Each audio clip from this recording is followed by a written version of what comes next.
started. Anybody have any questions at this point before we continue with chapter 13? At chapter 13, you've learned the maxi-max, the maxi-min, and the mini-max regret. Does that sound right? Yes. So what we have left now is expected value, and if you're taking notes, this stands for expected value to perfect information. EVPI is how it's referred to a lot. Expected value of perfect information.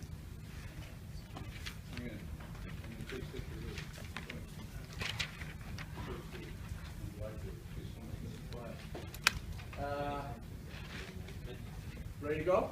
We ready? We don't need to review. We did an in-class assignment, didn't we? What was it? A maxi-max or a maxi-min on the in-class? Or both, right?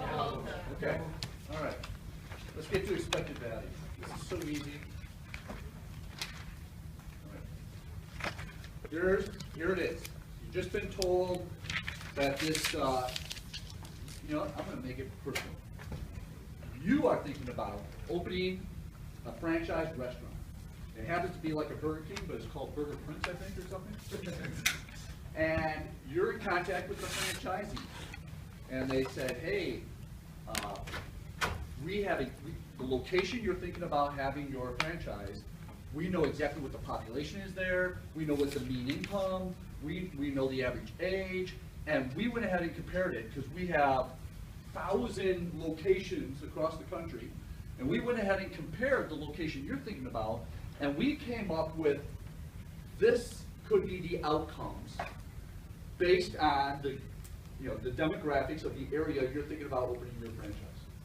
Now here's the decision you have to come up with. Either you're going to rent a facility, model A, B, or C, or you're going to build your own facility and get a loan. So you either have to pay rent or you got to pay a payment on the loan plus taxes, insurance, but you're going to build it the size of model A, B, or C. That's the decision that has to be made. And that was one thing about the in-class assignment, by the way. I was hoping that you would be able to see the difference between what would be the state of nature and what would be the decision based on the words. So when you looked at your assignments that came back, first of all, was it a non-detailed or a detailed grading? Detailed. How'd you know? Score. Only a score, right? The word okay wasn't involved. It was the first detailed grading. Nice surprise, huh? But it's a wake-up call, because if you didn't get 100, that means something was left off. For example, the most common mistake I saw was you would find the mini-max or the maxi-max or the maxi-min best outcome, but you didn't tell which decision that belonged to. You didn't make the recommendation, this is the decision that should be made. And that's what this is all about. You got to finish this with what is the decision that should be made. Don't just tell me which number out here, because a lot of these have repeat numbers. And some of you did go, okay, D1. But you didn't label what D1 was on the grid. I had no idea what D1 was. If you're going to use D1, at least put D1 next to full price, I believe, would have been D1. So you probably lost a point there or two also. But almost everybody, matter of fact, everybody got an 89 or above. And it gets less generous, though, as we go on. I want you to at least learn what's expected. Show detailed work. Whatever's going on in your mind, calculate it, write all that down. You can never show me too much. And when you get to a quiz, and you wrote a bunch of stuff down, and all of a sudden you go, oh, I did this wrong, don't erase. The biggest mistake is erasing. Go to the back, or go to the side, or get another piece of paper, and do the other stuff, because I try to give as much partial credit as I can, and I cannot give partial credit for something I can't see. And odds are, when you went to redo it, you're going so fast, you'll make kind of a little mistake, but it was one of the things that was correct in the original one. I can get you as much credit as possible. So that's my advice, don't erase. Same with your homework and everything, don't erase, just put an X on it, so I can still see it. In case I'm doing a detailed grade, I'll look at the part you even crossed out. Try to get you as many points as I can. But here's the grid. You are now going to tell me which model either should be rented or built. All right? Those are your two options. Which, by the way, in real life, I always recommend building, owning the building. Because then you're building equity, you have an asset to fall back on, and all businesses go through cycles, and when you get to the lower dip of that cycle for you, which usually is a very, you almost panic sometimes, small businesses especially will panic, you have the building to fall back on, the equity you built, you can borrow against to get you through that hard time so you don't run out of cash. That's the main thing in business. Never ever run out of cash. If you can't pay your employees, they hate you. And the morale goes down, production goes down, quality goes down. Never run out of cash. Okay? Here, there's the grid. You're looking at it. You're trying to tell me which model. What's out of your control is exactly how many customers you're going to have per hour on average. That's out of your control. We know, based on the demographics, some of them are on the upper end, some are on the lower end. We don't know where you're going to be, depending on how much advertising you do, depending on, some specifics. But most likely, this would be your, we're going to call this a profit table, not a cost, a profit table. You can see where the big money's at. The risk takers, we should all test your risk tolerance. The risk taker is going to build what building? C. I want the 21,000. This would be, let's call this per week or something, or month. I want the 21,000 per month. I am going to get the 120 customers per hour, so I can have the profit of the 21,000 per month. So I'm building C. But if they don't come, you don't get the 120 per hour. How much will be obviously your monthly income? The worst scenario is 6,000. That's the risk you're taking. And you go, oh, I'm still making money, but there's what's called an opportunity cost, that hopefully you've heard of before in some of your other classes. The opportunity cost is look at what you could have made if you were making the right decision. Instead, this is what you made. And look at what you could have made if you had made a different decision, no matter how the demand was. You're coming out ahead on either of the two decisions, no matter what happens with demand, if this happens and you want to see. That's the gambler, that's the risk taker's view. And that's why when you get with companies, the management gets together and they make these kind of decisions together, because you'll have a risk taker, you'll have a conservative, and you'll have everybody between. And you talk about it, and you come up with the best decision yourself. And one of the ways is what's called the expected value. Now, the key with expected value is that some research gets done, and you're able to come up with some probabilities of each of these possible states of nature.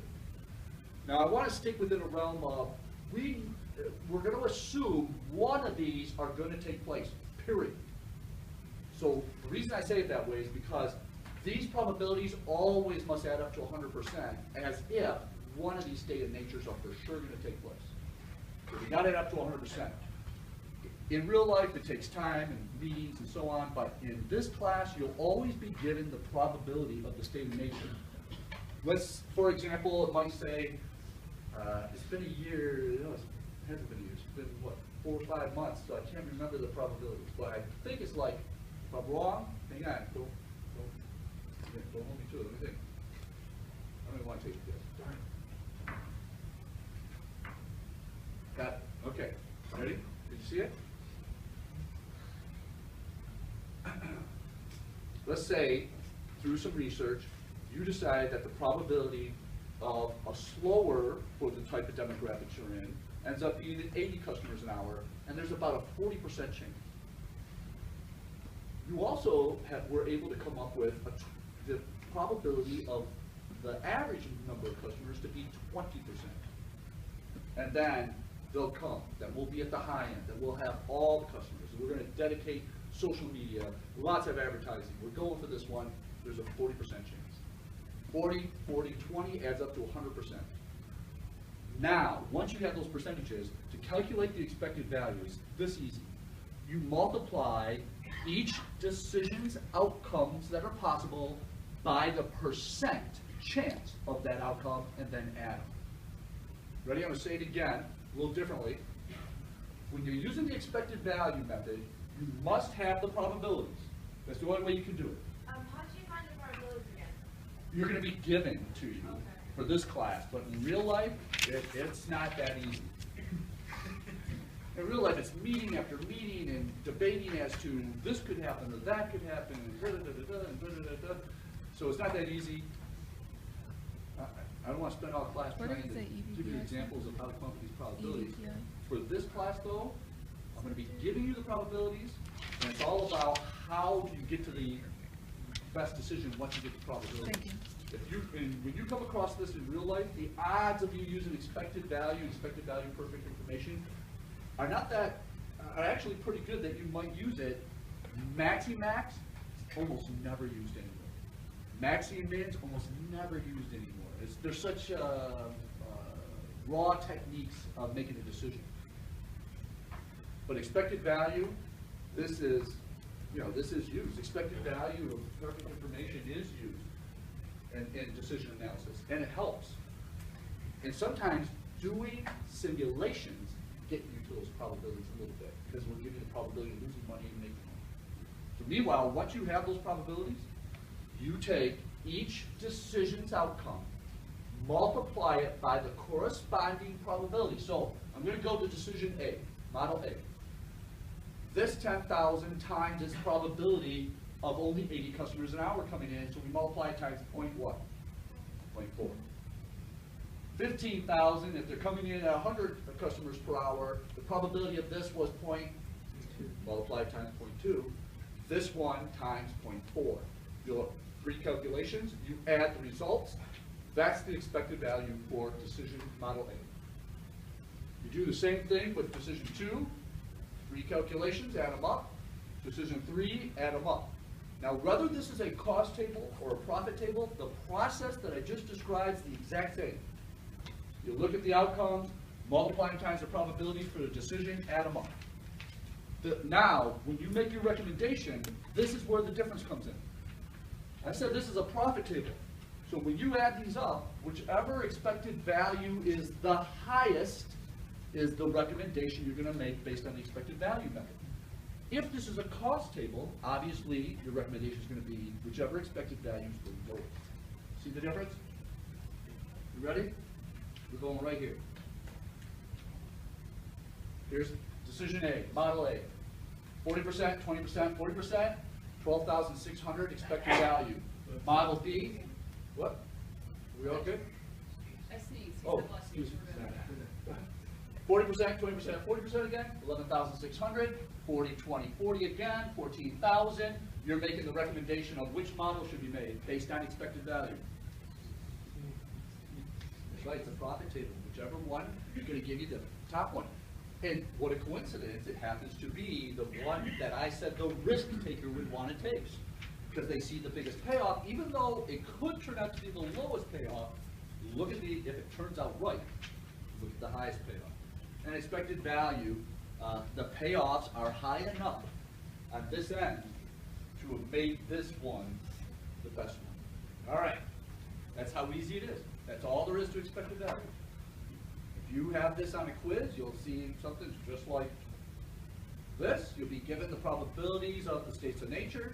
You'll be asked to make a recommendation of which decision, but you've got to show in calculations how you got expected value. And let me know if you're going to do it in some other way than what's expected, where you take and multiply and take the numbers and add them. Whatever you're doing in your head and on a calculator, put it on the paper to get to that expected value. All right, you ready? Now, here's where I start to lose some people. I'll go back to this up. Here's where I start to lose some people. EVPI. The key to getting EVPI, and I know some people find this the hardest part of this whole chapter actually, is that write some good details on the steps you took. I loved it how some of your in-class assignments said step 1, the best outcomes for the first decision, the best outcome for the second decision. Step 2, the best of those best outcomes. That was perfect. You were following the steps because you had good notes that would lead you to the right answer. Same with this. Write some good notes as to the steps. You ready? We're not looking at decisions. We're looking at states of nature. So I'm going to go back to the chart. Okay. EVPI says find the best outcome for each state of nature. The best. State of Nature 1, 80 customers per hour, the best outcome, help me out. 100. 10,000. Model A, is that right? For 100 customers, the best outcome is 18,000. And for 120 customers, obviously the 21,000. We found each of the best outcomes. Now multiply each of those best outcomes by the corresponding probability that was already given to us. State of Nature 1 was 40%, 20%, 40%. So we would take the 10,000 times the 40%, that's 4,000. We would take, where's the best one here? 18,000 times 20%, so what is that, 3,600 I think. And then we would take, what is it, the 21,000 times 40%, whatever that is, 2, 4, 6, 8, 8,400, 8,400. And then we add them all together. You're going to get a kind of a big number, right? Now there's one more step. So does everybody have that part before I go to this next step? Let me say it again then. Ready? Step 1 is to find the best outcome for each state of nature. Not decision, underlying state of nature. And the most common mistake here is students will pick the best outcome for each decision and do this. Each state of nature. Step 2 is to multiply each of those by the corresponding probability for that state of nature. In this case, it would have been 40%, 20%, 40%. So it's just like you do an expected value, but instead of using one decision, you're using the best possible outcome for each decision. Sorry, for each state of nature. Sorry, not each decision, each state of nature. Even for each state of nature, the best outcome for each state of nature. Then you add those 3 calculations up. It's going to be a bigger number than any of the other EVs. The last step, you subtract the recommendation you were making when you calculated the expected value. Okay, remember, we did the expected value, so let's go back to that. You made a recommendation. You told me we're going with Model C, the big building. There is the value, the expected value that you based that decision on when you told me we're going with Model C. You subtract that. Now here's the reason. We don't have to spend any money to get some additional information to get 14,000 because that's most likely right around what we'll probably get if we just go out and build Model C. What you're calculating with EVPI is a research firm got a hold of you and knew you had this decision coming up, and they said, I'm pulling a number out of the air. For $800, we're going to do some research which will allow you to change your, which will give you some more information, which will make the decision easier for you to make. What you're calculating is what's the expected gain that you could get if you happen to have gotten some additional information. And if you have to pay more than that gain, you're wasting money. That you might as well just say no, but you should consider paying less than the EVPI because you could come out ahead. It may be worth spending the money for this extra information. You know, who knows? It could be whatever. You ready? So here's the deal. Did anybody calculate this yet? We're just going to rely on the PowerPoint. You did? Yeah. What did you get before you subtract? So before I subtract, I got 16,000. 16,000. Now notice 16,000 is bigger than all of these expected values. That's a good way to check yourself, but still not too far above this. Because the expected, when you do the EVPI, you're taking the best from each state of nature, so there's no way it could be less than any of these. It could be equal to the best one, but no way less. It most likely has to be larger. Now you subtract the 14,000, you said you got 16,000, so the difference is 2,000. Something sounds wrong about that. Hang on, I'm going to the PowerPoint, I'm sorry. You could be, that seems to like a lot. No, you're right on the nose. Thank you. Thank you. Here it is, the best one, 10,000, 18,000 times the corresponding probabilities. That came to 16,000 when you added those up. Put anything you need here to add those up, then subtract this. If you have a way of getting some additional information, and it's going to cost you money, but it's going to make, the additional information is going to lead you to a better decision, or what might be a better decision, You should be willing to spend up to 1,000, whatever's appropriate when you know 2,000 is the limit. And if anything's being offered for more than 2,000, that's a quick decision. No. There's not that much of a benefit, unless there's a guaranteed 100% chance that it's going to point me to the exact right answer, which it can't. Unless it does that, which it can't, the odds are, the probability is, I'm only going to gain about 2,000 more a month, so there's no way I'm going to pay that much for it. This is the most I'm willing to pay for additional information. Get it? That's what you're calculating. Everybody understand how to calculate? Got the steps? Best, best, best. Subtract what would have been the case before you started looking, which is whatever you're recommending here. Okay, flip the chart. Ready? Cost table. Do I need to do anything right now to recalculate? Yes or no? No. Whether it's cost or profit, you do these calculations exactly the same, but you're changing your recommendation and you're telling me to build model what? Data. That's right. Because if this is cost, this is our best outcome. Now, let's go to EVPI. You ready? Cost table. Look at state of nature 1, only 80 customers per hour. What's the best outcome if this is a cost table?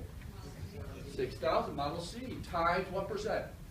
If you remember, 40%. 100 people, where is it? 15,000 times 20%. Go to this state of nature, 12,000 times 40%. Add those all up. What are we subtracting? Once we add them all up, what are we subtracting? 11,600, because this is the optimal expected value. And you might get a negative number because we're using cost. Ignore the negative. That is still telling you the amount of money, the most you want to pay for additional information to try to save this additional cost. It's what you just calculate is how much you could save in cost with additional information. And that's why it's a negative. Ignore the negative. It's still telling you the same thing. We got it? All right. We're done with chapter 13. Here's our favorite slide. Oh, it's not even there. But we got to talk about Excel. We love Excel, right? I don't know how we didn't have time. Let me be honest with me.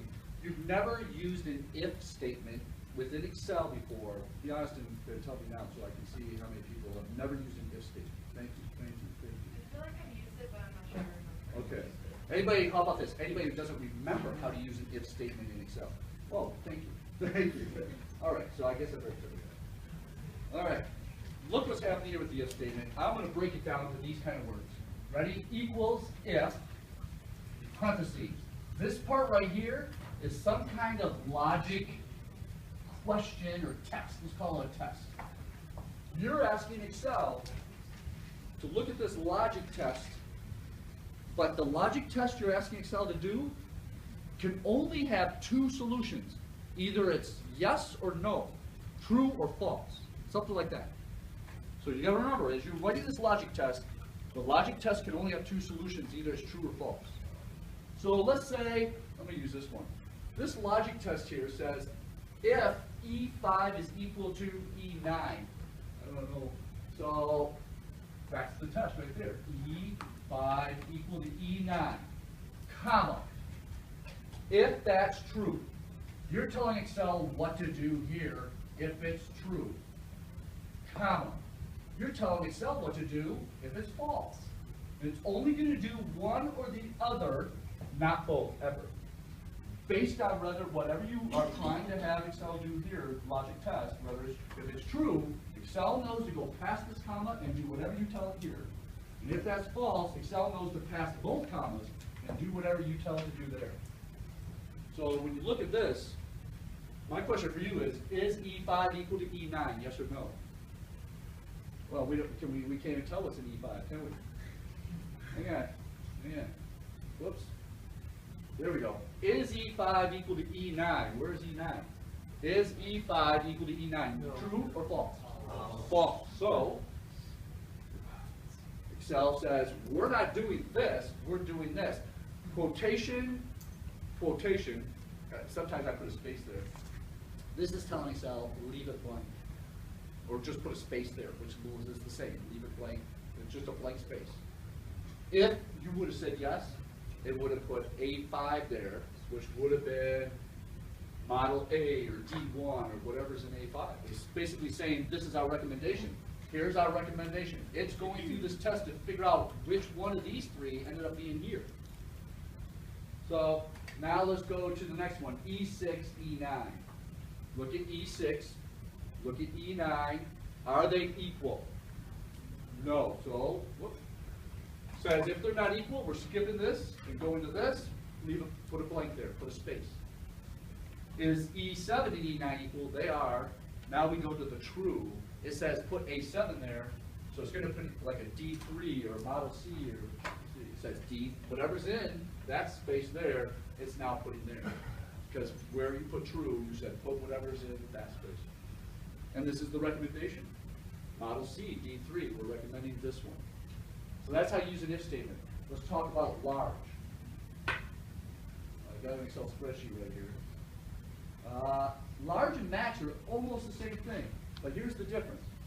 Equals, large, type it right. I'm jumping right here. Says, this returns the if largest value of the data set, for example, the fifth largest number. That's the difference. You're putting large, and you're putting the range from here to here, but then you put a comma. If you want to do exactly what max does, you put the number 1 now. You're telling it, bring the largest number. You put a 2 there though, this is the difference. Large can bring the second largest, or the third largest, or the fourth, based on whatever number you put there. Where max only brings the largest number, period. There's no choice. So that's the difference. We want the largest number, so we're going to put a 1 here. 10, it works. Let's use small this time, equals. Same logic, it's just like minimization. Minimization brings the smallest number of whatever cells you gave it, but small could bring the smallest number, the second smallest number, the third smallest number, fourth. This time we're going to bring the second smallest number. So it should bring back what, an 8? Array.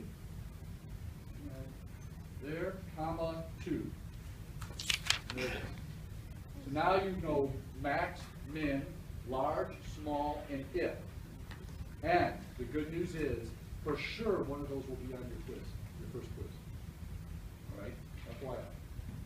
For sure, I have to have Excel almost on each quiz. Something about Excel on each one, because I need to push you to embrace Excel, because you have so much, all business majors, not computer majors, you guys have so much Excel in front of you at your other classes. 389 and 489 and your, I don't know if you all take the upper, is there a second finance, right? Is there only one finance required or 2? Huh? I don't know. We are recording this, right? We should. I don't know what that means. We good? Any questions about chapter 13? Yes, anyone? This whole large and small stuff. Do I see it again? You do? Well, so if you put small, it's just going to take the smallest number out of the 3? Out of whatever range you made. I could have dragged that out anywhere. Let me show you. Say, what if I would have went, let's go down here. Equals small, whoops, parentheses, now what? I could pick any range. I don't even have to drag and make it, I could type it in. Let's go from G5 colon to G7. But here's the deal, that's just like max and min. You have to have a beginning and an end to tell it where to look. The difference here is, if this were min, you'd do a parenthesis, but because it's a small, you got to put a comma there, just like that, and you got to tell a number. You want put a 1 if you want the absolute smallest number, 2 the second smallest, 3 the third smallest. But is this the part you're asking about? This part right here. So you see, I could have put it there, but I could have said from here to here or here to here, or I could have, if there were numbers all the way along here, I could have gave the whole range there. I mean, so on the quiz, you're looking for. Here's what will happen on a quiz. There'll be words here for you to analyze what's going on here. Maybe this says right above it, maxi max. So what would be here and here, most likely, if this said maxi max, and was your table? Probably the maximum amount from each of these decisions, right? So I may say, look at the spreadsheet, picture on your quiz, and then we'll say, give me the Excel entry you would make in H3, I don't know, whatever number that is, that you would make in H3 to do whatever's being done there. So this is like a two-part question. Not only do you have to know what that entry would be, but you have to logically figure out what's going on there. It's a maxi-max problem. That must be the largest number. It is the largest number of that decision. So then you would like either using, you could get a max or large or whatever you write, Excel. There's multiple ways to answer this. As long as it does that, you know, what's logically being done there is correct. I'm not taking it from you. Thank you. Okay. So will we be able to use our laptops? You can use your laptops. You can't be on the internet. If you use Excel, though, you still got to write down what you entered, what cell. And then when you hand it in, you say, I used Excel, I look real quick, send me the spreadsheet right now. So then you'll stop and say, okay, turn the internet back on and send me the spreadsheet because there wasn't enough information. I want to get you as many points as possible. Can you put on the 10 or the 8 really quick? I just want to make sure. On what? The 10 or the 8, just to make sure I wrote down. Sure. What just happened here? Yeah. Come on. Okay, ready? 10, I happen to have demonstrated large. But it could have been max. Could have been max. If I were doing maxi max. Now this 8, this is just demonstrating if I was doing maxi min. These two are not related at all. One's doing one concept, one's doing another concept. I was just demonstrating how to use large or small. Do you want me to go to small now so you can write that one down? Okay, go ahead. Is there any chance you can put this on whiteboard for us to look at? You ready? You ready to go to another chapter? We're starting another chapter. What time is it? Now, I made a commitment this semester to throw a little quantum physics in with our lectures every once in a while. Okay? All right? As a matter of fact, I feel the moment. Hang on, I got to turn this off for a second. You feel the moment, or is it just me? Just checking. That's too early. Too early in the semester to get this stuff? 4:30 in the afternoon, but is it too early in the semester? Darn it. Yeah, I should have been prepared. I can't find it. All right.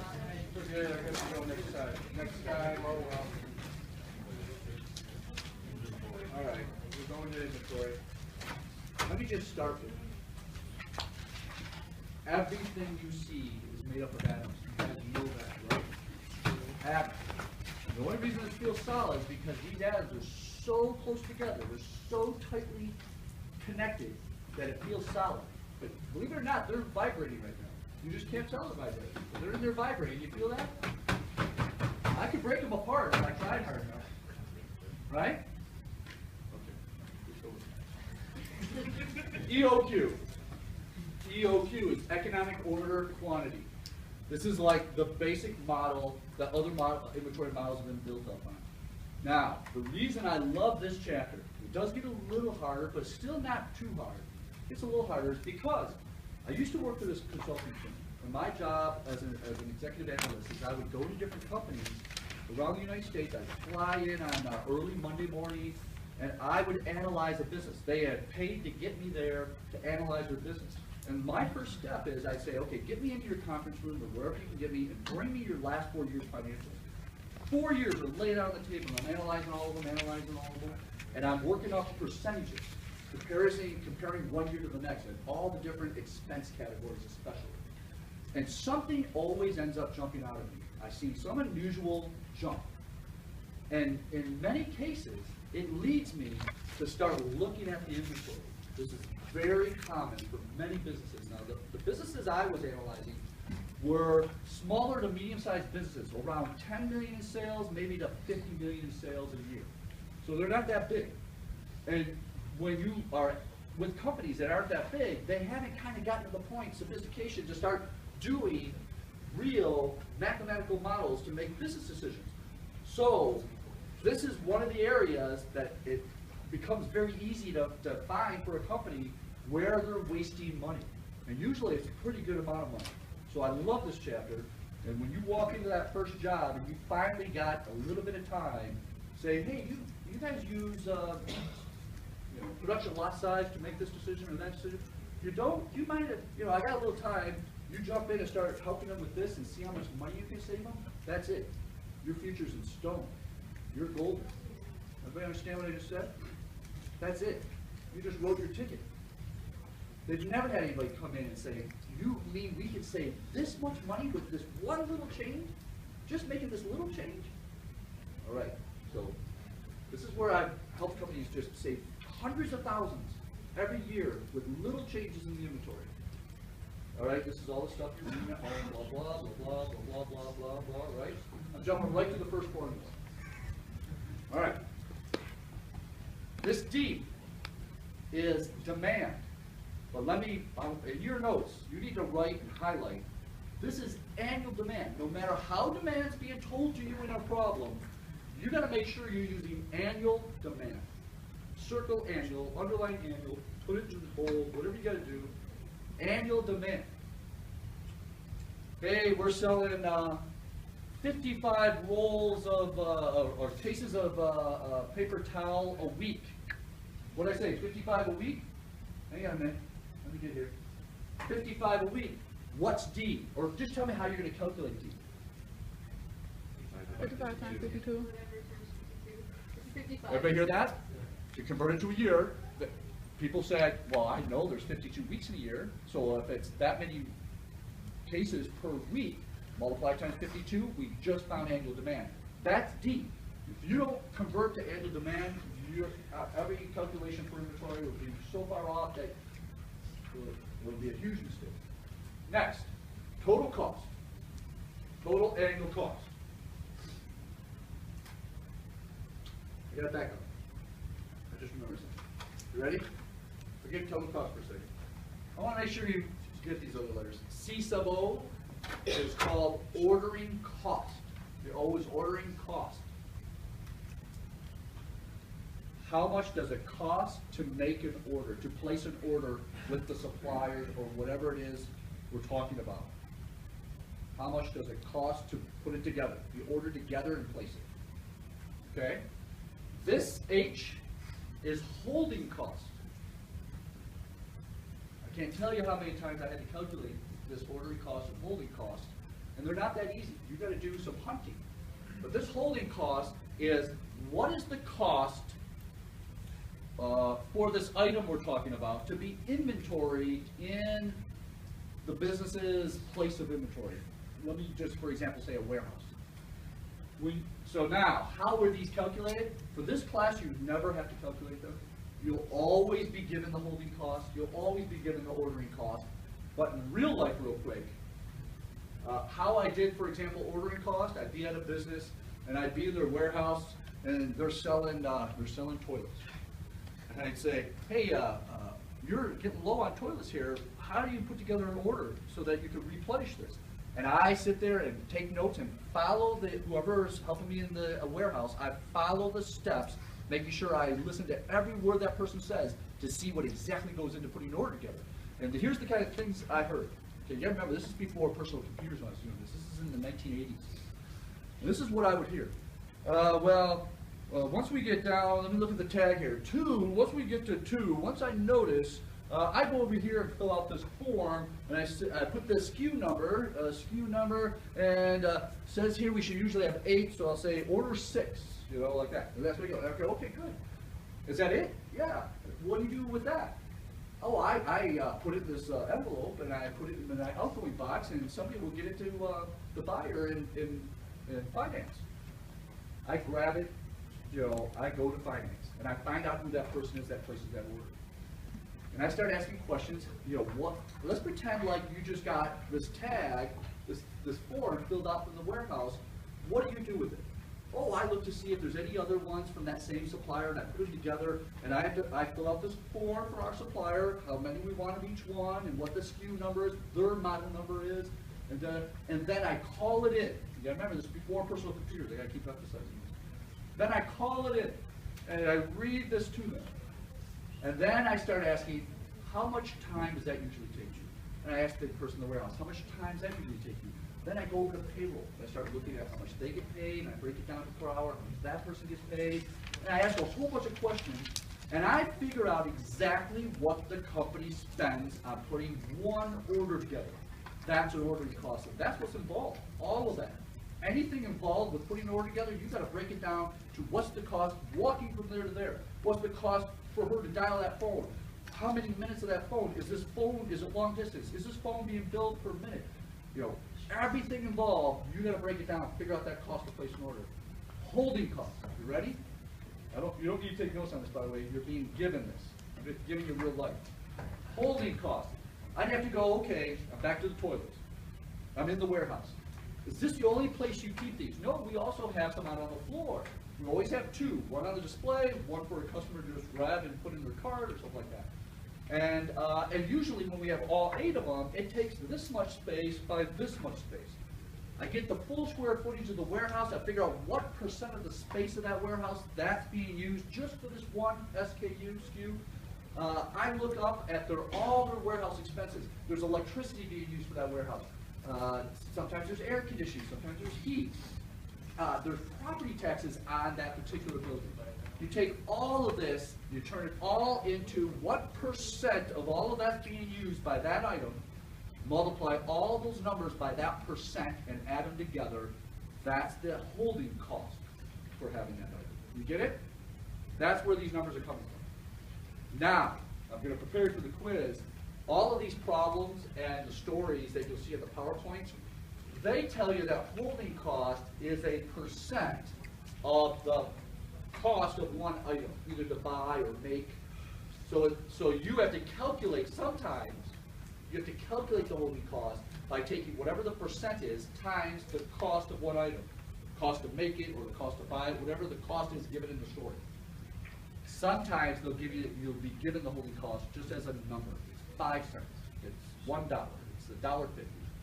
Then you don't have to do that calculation. So I just want to bring it to your attention. Sometimes it's given to you as a %, sometimes it's given to you as just a number. Okay, you ready? We got the holding cost demand, ordering cost, and this, you're calculating the optimal quantity. This particular calculation is done, it's done in all of these a little bit, but for this one it's done if you're looking at how many of an item you should order from a supplier, and you have fairly consistent sales over time, not a lot of ups and downs. If you have lots of ups and downs, you need to use this, but connect it to seasonal. And we're not going to go that in depth on inventory to get to seasonal, but I want to make sure when you get to operations management, which you're going to hear a lot of this again, and all the stuff I'm skipping you're going to go through, I'm introducing you to the main areas of this so that you'll be successful in that operations management class when you get to the inventory, which you're going to go much more in depth into inventory management. All right? So I'm just introducing you to it. So this is the optimal quantity we would order every time we place an order until we decide to recalculate this. And there's an optimal amount in order to keep your ordering cost and your holding cost low. And if one gets out of whack, you're wasting money. If the other one gets out of whack, you're wasting money. It's when you can get both of them at the bottom of their dips of the curve. That's the perfect amount you should be ordering from that supplier. Here is the calculation to find the annual cost. That optimal quantity is right there. That little star does not mean multiplier to the power of in this particular equation. It's just the symbol that goes with the Q, meaning it's the optimal quantity. Holding cost, annual demand, ordering cost, optimal quantity again. And this is, you can make it 0.5, you can make it 1/2. That's in stone. Don't change this number. It's always 1/2 or 0.5.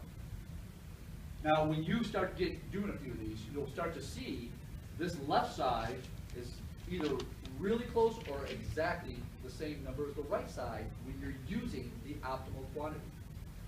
When in real life, I always had to say, now I get to the end of the week and I'm presenting my results and trying to get them to understand where money's being wasted. And in my case, I would always start with this total cost formula if it's inventory, and I would make Q however many they're ordering now with the current procedure. and get their total annual cost. Then I would enter Q the optimal quantity they should be ordering and get their annual cost. The difference is how much the company would save per year by changing one thing, how many they order from their supplier. That one thing is shocking how much money a company can save in a year. You ready? All right, this is just the basis of it. Here's an example. This particular company sells weather equipment, parts, barometers. And they sell 500 per year on average. You don't even have to convert this one. What variable number did you just get? 500. So what variable? No one's here. 500. What at 500? You're selling 500 of them. D, demand. It's how many you're selling. It's going to be how many you have to order from your supplier to sell. Demand. You're going through 500 a year. When you order these barometers from your supplier, you're paying $50 a barometer. You're obviously selling it for more, 80, 90, 70, 100, who knows. You're paying $50 for it, right? That's the cost of the item. And, blah, blah, blah, blah, blah. When we put an order in, we spend about $80 every time we put an order in for that supplier, with all the work that's involved. And the holding cost for those barometers only is about 20% of the cost of the barometer. What am I multiplying 20% by then? $50, that's right. So our holding cost would be how much? 20% of 50? $10. I just have a question. As far as like, when you refer to the holding costs, like, are you also referring to interest being paid on that inventory? Also interest being paid because you borrow. A lot of companies can't afford this $1 million in inventory, so they're paying interest on a loan to support their inventory. And that's why these inventory models become so handy for them, because they realize I have too much in inventory, and they reduce the amount they have in inventory by implementing these, which allows them to free up money to make money doing something else. But interest on the loans, if the loan's only being used for inventory, it's all the interest, but I still got to multiply times a percent of the amount of space being used. But there's times where some of the loans being used for something else, and I got to do the work on this. Don't forget, whatever's in the holding cost or the ordering cost, and you're right, I didn't cover all the bases of it, it will always be given to you. But in real life, if you get to a point where you go, hey, I need to calculate a holding cost, get on the internet and get all the details how to calculate it. There's some work involved. Yeah, I would just, because this is like what we do for our store. I'm like the manager of our store, so we have to kind of guesstimate how much interest we're gonna hold in our store. But like, our warehouse, what they hold doesn't affect like our inventory. No, right, you have to break the interest down, and Yeah. not just what all your inventory, but this is going to the individual items that are in inventory, Right. and how much interest is being applied to each one of those. Yeah, yeah. So, here is 20% of a $50 cost for the barometer is $10 holding cost, and this, they're open 300 days a year, out of how many days a year? There you go, 300 out of 365, 6 days a week, close 2 weeks in August, you do the math, it's 300. When they order from their supplier, this is heading us to a reorder point, which is the most one. This probably the most important thing from this whole chapter is how do you find the reorder point. Their lead time, when they order from the supplier, is 10 days. The time it takes from when you place an order to the order arriving is called lead time, and that is exactly what your reorder point is based on. Let me say that again, because you definitely are going to have a reorder point in your future on quiz or final, because it's like the most important part of this. This is where companies make their mistake. They use incorrect reorder points. They just wing it. And then they either run out, or they have more arriving when they still have a half a dozen left. That's the worst scenario. Have more arrive when you have a half a dozen left. That's throwing money out the window, because you have money wrapped up that could be working for you, instead of just sitting there. And running out before your inventory arrives, that's also pretty bad. If they're not going to come back and they're going to get it somewhere else, that's really bad. All right? That will cause a lot of problems. So here's the deal. How you got to say, however much time it takes for me to get the order from the time I place it, I got to make sure that I have enough to make it through that time. You say, well, how many do I go through in 10 days on average? That's where you calculate. You got to say, well, what information in there tells you how many you go through in any amount of time? And then you say, now how do I convert that to 10 days? Whatever is being told you, how many you go through, in amount of time, you gotta convert it to the lead time. So let's go back to the story real quick. How many do you go through in how many days or weeks? Is there anything in here telling you how many barometers you go through in an interval of time? 500 in how much time? A year, which is how much time? 300 days. 300 days. A year, and then we go to this slide, we're open 300 days in a year. So now you can take, I forgot how many, 500? 500 divided by 300 days, that will tell me how many we go through in one day. My lead time, this will be my reorder point. That will be the average amount I go through in the time it takes to arrive. So when I get to that many, I better be placing the order, because right as that truck is pulling up to my dock in my warehouse, I'm selling that tenth, or I'm sorry, not tenth, that last one, whatever amount my reorder point is, I'm selling that last one. It had already gone out to the display floor, and somebody's taking it up to the register, and look at that, the new barometers are just arriving at the dock. That's called just-in-time inventory. If you haven't heard it before, you must not have a relative that works for General Motors.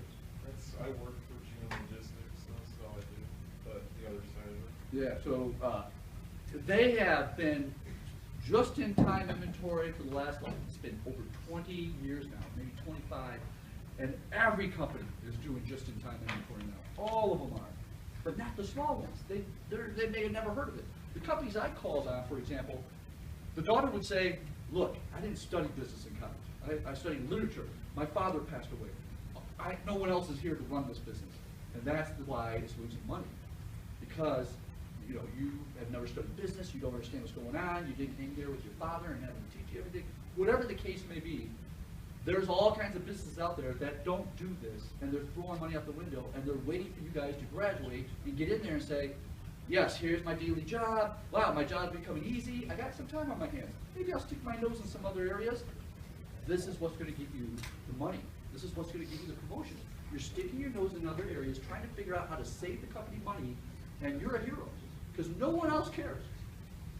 You get it? They just want their paycheck. All right? If you feel the ambition, this is what you need to do. We got lead time, we got days, we got everything we need, including the holding cost, to calculate the optimal order quantity. Now, we talked to the order person, and they're right now ordering, let's pretend they're ordering, I can't remember, 50 barometers every time they place an order. Let's see how many they should order. All right? Hey, where's my optimal quantity? Forget that part. Let's go right here. 2 times D, 500 per year. How much does it cost per order? $80. Divided by the holding cost. 20%, it told us, $50 to buy one, $10 is our holding cost. Multiplied is 2 times 500, 1,000, 1,000, 80,000. 80,000 divided by 10 is 8,000, square root of 8,000. 89.44. We should be, this barometer company, if they're not ordering 90 barometers or darn close to 90 barometers, they're wasting far too much money. Something's out of a line. What did I say they're ordering? I forgot, 50? They're ordering 50. So I can tell you right now, their holding cost is unusually low, and their ordering cost is unusually high. They're placing too many orders because they're ordering too few at a time. And that out of whack is wasting money. And the proof is, you go to total cost, the PowerPoint breaks the total cost formula down to, uses algebra, but all you gotta do now is plug in Q. But I wanna go back to the original formula because I want you guys to see how this is done, because you're gonna have to do this. It's the holding cost. Now, see how this says divided by 2? It's the same as being multiplied by a half. Same thing. You're multiplying by half, divided by 2. The optimal quantity, which is, we just found out, is 90. Is that correct? But we're also going to throw a 50 in here and calculate this. Here's how many you order now, 50. Here's your annual cost. Now let's see what happens when you do 90. Holding cost is $20.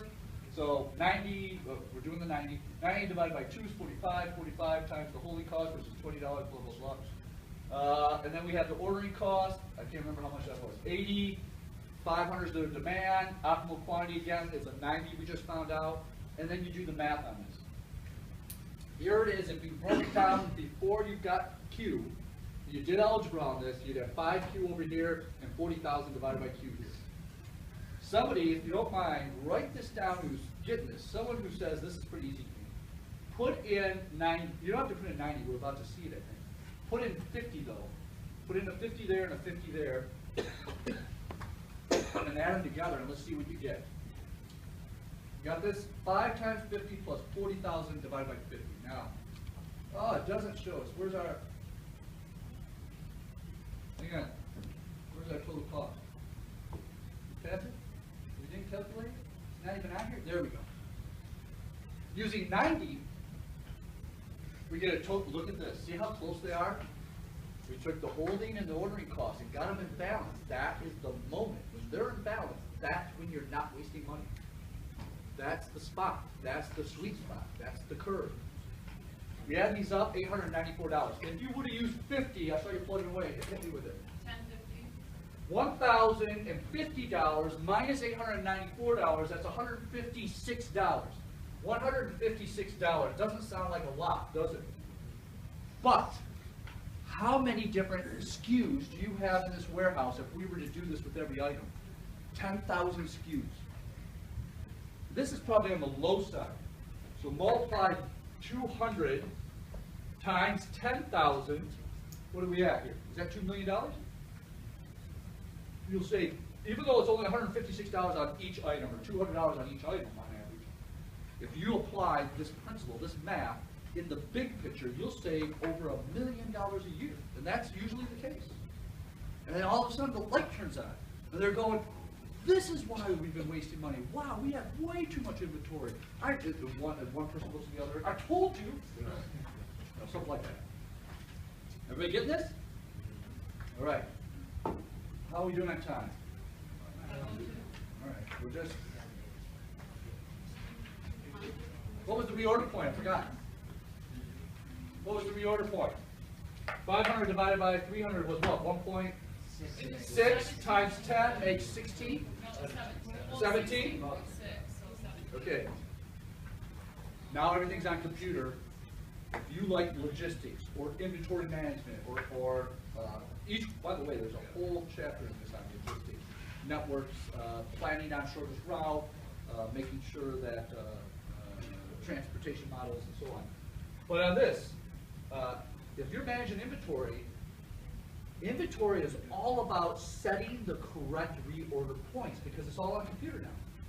Every time someone walks out with a barometer, our computer system's inventory number is going down. But there's preset reorder points in the system that will say, okay, once that barometer inventory hits 17, at the end of the day, people that are using good inventory systems, they run a list of everything that needs to be ordered because the count got to the reorder point or less.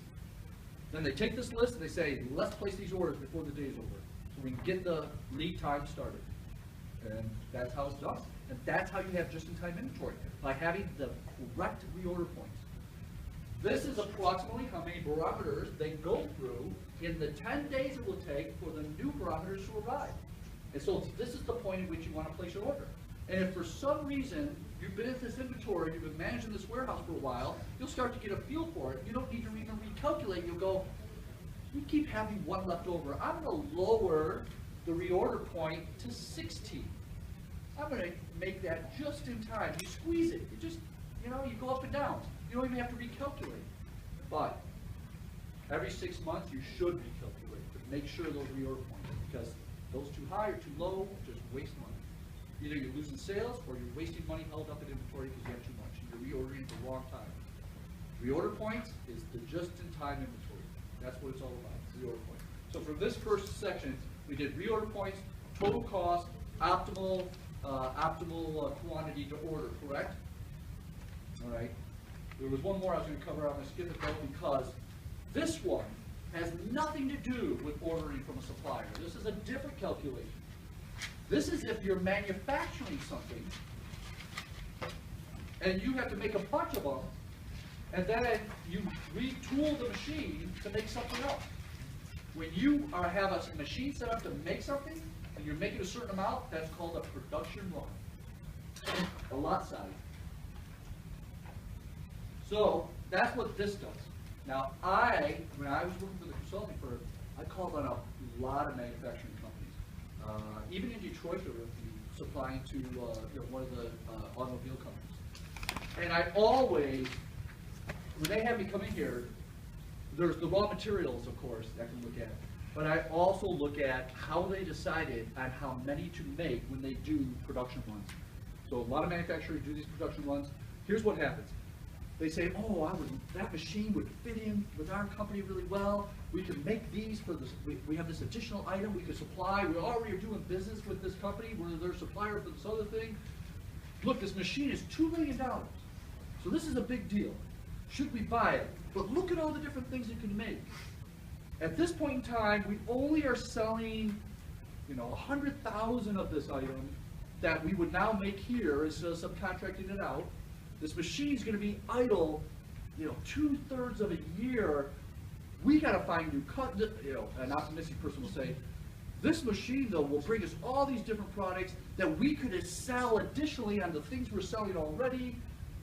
But how much will it cost on the $2 million that we don't have to buy the machine? That we probably got to borrow most of, maybe. Or if we do use our cash and things don't work out, are we going to be cash tight and not be able to make payroll? That's your number one concern, accounting majors. I'm going to emphasize it all semester. Most of my experience has been running accounting offices. Never, ever run out of money that you can't make payroll. Ever, ever, ever. Accounting. So anyway, you've got all that taken into consideration. When I see a company is making something and the machine is set up to where they can redo it and make something else, that's when I go, okay, how did you decide how many to make before you shut it down, retool it to make something else? And then come back, retool it, and make this again. What made you decide? I still got time. All right, here's the deal. The most common answer I almost 90% of the time got was, this is how so-and-so trained me to do it. This is how they do it. It's always whoever did it before them. They made 100,000 or they made 10,000, so that's why I'm making 10,000. Nobody ever told me that there's a better way to do it. Maybe 10,000, so that's almost always the answer I get from smaller companies. So I say, let's calculate the optimal amount you should be making before you shut it off to retool it to make something else, just to shut it off to retool it to make this again. Let's make sure you're making the right amount. Here's the formula. If you notice, it's very similar to the EOQ. It's called production lot size. The difference is, let me go through this again. 2 is in stone, just like the other formulas. D, annual demand in this case, is how many do they make or go through or sell in a whole year. They make 100,000 at a time, but we sell 1,000,000 of them. Demand's the million. Because only, they're making 100,000 at a time, but they'll reset the machine up 10 times to get to that million. Demand is how many they make in a whole year, because they sold it. Ordering cost isn't how much it costs to order from the supplier. In this case, it represents how much it costs to set up the machine when you shut it down from making something else, to set it up to make what you're about to make and analyze. Whatever this product is we're about to run an analysis on to make sure we're making the right amount, what did it cost to set up the machine to make that? And there's always time involved. Always time involved. Skilled trades. If it's a bigger manufacturing company, skilled trades is the only ones our union will allow to make the change on this item. You got to find out how much that costs. I'm always going to give you the setup cost, but in real life, I had to go, okay, what skilled trades making? They're making like $5 an hour more than the other people who are on in the manufacturing process possibly. How much time did I go talk to them? How much time does it usually take to set this up to make this widget? And then you get a setup cost. You'll always be given it. It's still C sub O, looks like ordering cost, but this time it's called setup cost. So in the story, here's the difference. Right here, it's 1 minus and D over P. D is the annual demand, but that P is always a larger number. If you do not have a smaller number over a larger, it's a very common mistake. That's why I'm emphasizing it right now. Then you are making a mistake. Either you didn't switch P to annual, or you made, I don't know what happened. P is if I left that machine on to make that widget all the time that we're open doing production, how many widgets could it make in a year? It's the production capacity if it were only making that one item. Everybody hear that? That's why it's always more, because they're not making just that one item. They shut it down and make something else. If that machine were dedicated to make this one item from the time we open to the time everybody leaves, how many could it make? Production, and it will be given to you on this, in this class. Demand will be given to you. You might have to switch it to annual. Production capacity will be given to you. You might have to switch it to annual. So make sure and emphasize that in your notes. P is annual. D is annual. All right? 1 minus this is going to be point something always. It's not going to be larger than 1. You must divide first before you subtract. Order of operations is a big deal here. Divide this, then subtract it from 1. You said D and P? Are both annual. They got to be converted to annual. There'll be a couple of problems in your future where they're both given to you as monthly or weekly or something, or semi-annual or something. You got to convert it to annual. Don't get me wrong. Right here, it does work if they're not annual, but then this screws you up. If you're going to convert that to annual, just go ahead and convert that to annual. And the last one's the holding cost, same deal, but instead of a it will either be given to you as a number, 5 cents, $1, or it will say 10% or 20% of. It's not the cost for you to buy like a barometer from a supplier. It's the cost involved to make one item. What is it cost you to make one of whatever you're making on that machine? Go ahead, Judy. I was just asking again, like, which one has to be bigger, D or B? I forgot. P, you're making a mistake if P's not bigger than D.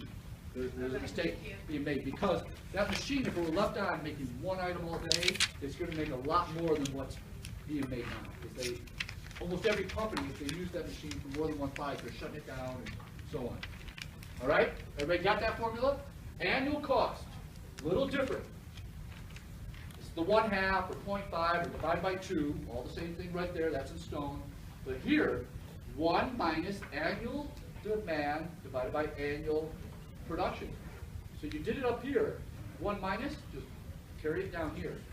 There's the optimal quantity that should be made. Again, in real life, I would insert the number they're making now, calculate total cost, then insert the production lot size they should be making, and figure out total cost. You're about to see how much more money can be saved by a manufacturing company compared to a company that just has a warehouse. Holding cost. Again, we can give it to you as a percent or a number. Demand. C sub O is setup cost. Don't forget that. Setup cost, optimal quantity. There's that. Are you ready? The only other thing from this one is the number of runs. The number of runs. How many? Number of runs. The annual demand, however many you're making in a whole year, divided by the optimal quantity is how many times you set that up. We're about to read a problem when we get back next week, but hang on a minute. I want to do a hypothetical. Let's say this company goes through 1 million of whatever these widgets are that they make in a year. And the optimal quantity is to make 100,000 at a time. How many setups, production runs, will they have in a year? Everybody hear me? Let me say it again. They go through 1 million of them, and right now they're making 100,000 at a time. So how many times are they setting up that machine in a year? 10 times. They make 1 million in a year. If they're making 100,000 at a time, divide 100,000 into 1 million, they're setting that machine up 10 times. And almost in my experience, anytime a company's resetting up a machine 10 times, they're probably wasting a lot of money. You get it? Okay? Your homework is being posted tonight for chapter 13. It is due, what's today? Tuesday, before class starts. Do we all know the no excuse rule? We feel confident we have that rule down? We all know what's expected? You want to hand in your homework tonight? By the way, if you're not a numbers person, don't forget what I told you. Please consider attacking your homework tonight while chapter 13 is fresh in your mind. And if you wait till the day's due and you say, oh my God, it looks like a foreign language, please let me know because I want to see if the theory still works. All right, I'll post it tonight. I'll see you on Monday.